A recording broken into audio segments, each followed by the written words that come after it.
ساڵێکی پڕ ئومێد نەبوو هیوادارین ئێمە هەموو ساڵێک ئاواتەخوازین کە ساڵیانیدە ساڵێکی باش بێ بۆ کوردستانیان و بۆ هاوڵاتیان هیوادارین ئەم مێدەژە خوازین کە ساڵی 2025 کۆتایی بە ناخۆشەکان و بە تایبەتی گەورەترین قەیران کە قەیرانی موچەیە کۆتایی پێ بهێنرێ و ئینشەڵا خەڵک بەو ئومێدەوە بچنە ساڵی 2025.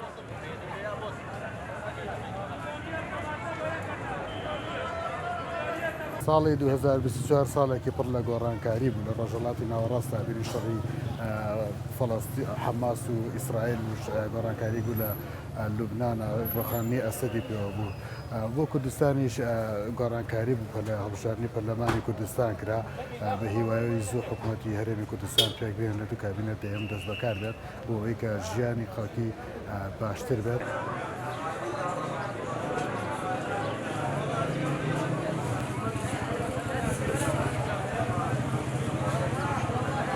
ساڵی 2024 ساڵی زۆر ناخۆش بوو بەڕای ساڵێک بوو داخی بەرزڵی هەموو خەڵک هەر لە کاسبکارە و هەموو ئیتر چین تۆژەکان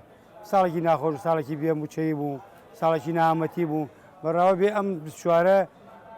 لە 1970 شتای خەڵک دڵی خۆش نەبوو.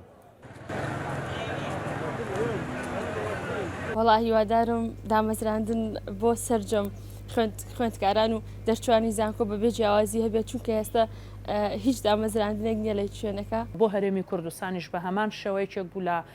ساڵە گرنگەکان هەڵبژاردننی پەرلەمانی کوردستانی تیا کرایەوە لە هەمان کاتیشام سەرژمێری کراکە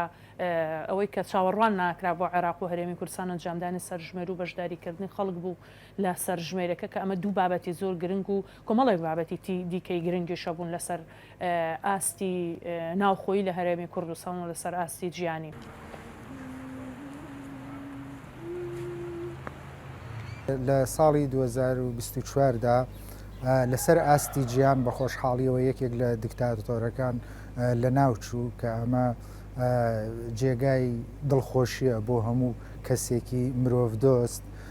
کە یەکێک لەو دیکتاتۆرانە لە ناوچوو نوخشەش بێت لە ساڵی 2025 بۆ ئەوانەی کە دژی مرۆڤن و دیکتاتۆرن و ملەتەکانی خۆیان ئەچەوسێنەوە بەنسبەت